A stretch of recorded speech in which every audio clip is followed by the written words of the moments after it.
For years, the world has been fed a single hypnotic narrative. China's EV industry is unstoppable, and BYD is the untouchable king at the top of the throne. Month after month, headline after headline reinforced the myth. Record sales, soaring production, relentless expansion. The message was clear. This machine could not be slowed, let alone stopped. But as late 2025 unfolds, the numbers are telling a very different story, one that is darker, sharper, and far more dangerous. What we are seeing is not a seasonal dip or a short-term correction. It is a violent rupture, a sudden reversal so severe that even insiders are struggling to explain it away. According to industry data, this downturn is so abnormal that the Secretary General of the China Passenger Car Association publicly admitted that BYD's current performance is relatively rare. That phrase in bureaucratic language is a red alert. So the real question is no longer whether BYD is slowing down. The real question is this: what fatal force has cracked the armor of China's EV king, and why is the collapse accelerating instead of stabilizing? Let's begin with the raw numbers, because they are impossible to spin. November 2025 was not just disappointing for BYD. It was devastating. Domestic retail sales plunged by an astonishing 26.5% year-on-year. This wasn't a narrow miss. It wasn't bad luck. It was a free fall. More importantly, November was not an isolated incident. It was the third consecutive month of decline, a full quarter of negative growth. The warning signs first appeared in September, when sales slipped more than 5%. In October, the situation deteriorated rapidly, with a shocking 31.4% collapse. And by November, the damage was undeniable. 3 straight months. No rebound, no stabilization. Just a clear downward slope. For a company long celebrated as a growth miracle, this was the moment the myth broke. The narrative of invincibility didn't fade quietly. It shattered. And once momentum turns against a giant like BYD, gravity becomes ruthless. The crisis soon reached a point where silence was no longer possible. At a temporary shareholders meeting, BYD's chairman, Wang Chuanfu, addressed the downturn head-on. What followed was one of the most candid admissions in the company's history. First, he acknowledged what many competitors and engineers already knew, but few executives dared to say out loud. BYD's technological lead is no longer decisive. For years, BYD was seen as operating on a different level, comfortably ahead of rivals. That era is over. According to Wang himself, competitors have caught up, and in some areas even surpassed BYD. The edge that once justified massive scale and aggressive pricing has eroded.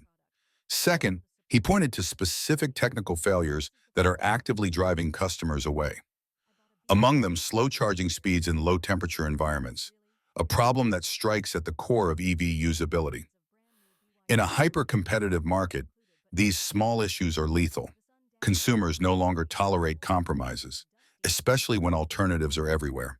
Wang admitted that solving these problems requires major technological breakthroughs that have not yet arrived. Until they do, BYD remains exposed. But corporate statements only tell part of the story. To understand the real scale of the crisis, you have to look at what's happening on the ground, inside dealerships, where optimism has evaporated.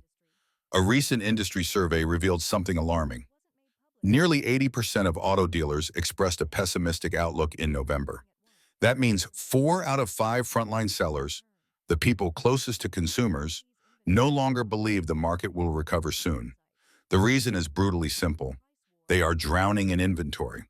The dealer inventory warning index surged to 55.6%, well above the danger threshold of 50%. Crossing that line means the market is officially distressed. Cars keep arriving from factories, but customers are not showing up to take them home.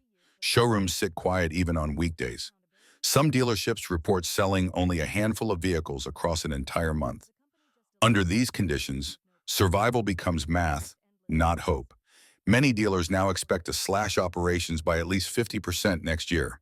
They describe a suffocating triple squeeze: inventory that locks up cash, collapsing foot traffic, and shrinking margins caused by endless price wars. For many, the pressure has already proven fatal. For the first time in 4 years, China's auto retail footprint is shrinking. Nationwide, the number of 4S dealerships has fallen by about 2.7% as stores permanently shut their doors. Zooming out, the problem goes far beyond BYD or even the EV sector. It is rooted in a deeper economic reality. Consumers are tapped out. Household incomes are under pressure. Job security is weakening, and confidence has collapsed. Even as manufacturers flood the market with vehicles, buyers simply cannot absorb them. At the same time, brutal price wars have triggered aggressive cost-cutting, raising serious doubts about product quality. Consumers are not just short on money, they are afraid. Fear of battery failures, fear of long-term reliability issues, fear of buying a rapidly depreciating asset in an unstable economy. Many buyers aren't waiting for better discounts. They're walking away entirely. This leads to the most dangerous paradox strangling China's EV industry. Sell more, lose more. Scale was supposed to be the solution. Instead, it has become the trap. BYD's own financials make this painfully clear. In the third quarter of 2025, total revenue declined by just 3%, manageable on the surface. But net profit collapsed by 32.6%, falling to roughly 7.82 billion yuan, or about 1.008 billion US dollars. Nearly one-third of profits vanished in a single year, and BYD is not alone. Across the industry, the bleeding is widespread. Li Auto, once hailed as a profitability benchmark, swung from solid profits to a loss of roughly 624 million yuan in just 1 year. NIO and Xpeng continue to post multi-billion yuan losses. Even companies that doubled sales volume, like Leapmotor, saw profits collapse far below expectations. The message is unmistakable. Volume no longer guarantees survival. For years, when domestic demand weakened, Chinese automakers leaned on exports as an escape valve. That door is now slamming shut. Overcapacity has reached staggering levels. In 2024, China's domestic market absorbed only about 60% of EV output, leaving nearly 40% of production capacity idle. Factories were built on the assumption that foreign markets would absorb the excess. That assumption has failed. The European Union, once the destination for nearly 40% of China's EV exports, has imposed tariffs ranging from 17% to 38%. The United States has effectively sealed its market with a crushing 100% tariff. Mexico, once viewed as a strategic backdoor into North America, has also raised barriers, imposing tariffs of up to 50%. Vehicles meant for export are now flooding back into an already saturated domestic market, intensifying the crisis. According to data from the Ministry of Industry and Information Technology, China's new energy vehicle production capacity now exceeds 20 million units, while actual demand stands at just 12.89 million. Nearly 40% of capacity is idle. Utilization has fallen to around 60%, far below the healthy benchmark of 85%.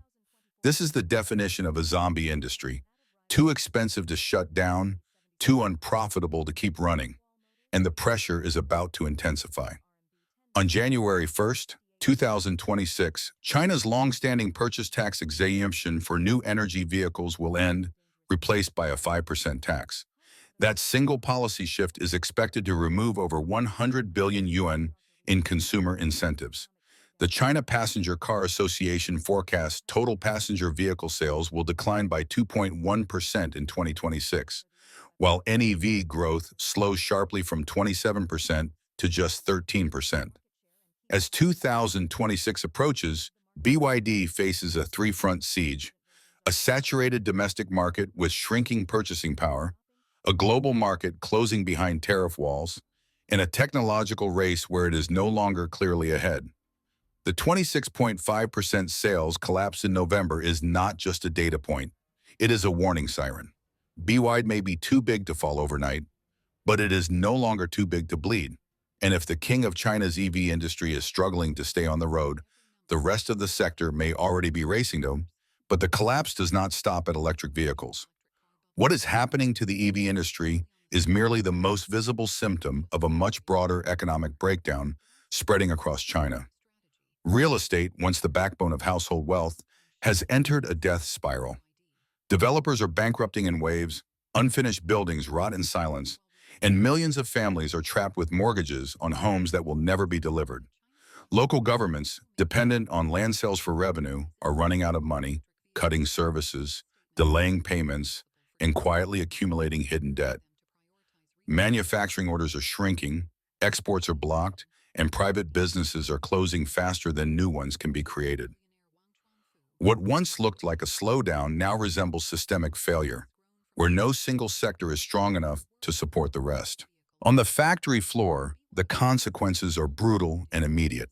Across industrial provinces, workers are being laid off quietly, contract by contract, shift by shift, until entire production lines go dark. Some factories reduce hours to 3 or 4 days a week. Others shut down overnight without severance. Migrant workers return to their hometowns only to find no jobs waiting, while young graduates wander between short-term gigs with no stability. Wage arrears are becoming normal, not exceptional. Social media is flooded with stories of people selling phones, tools, even blood plasma to cover basic expenses. Unemployment is no longer a statistic. It is a lived reality spreading through every layer of society.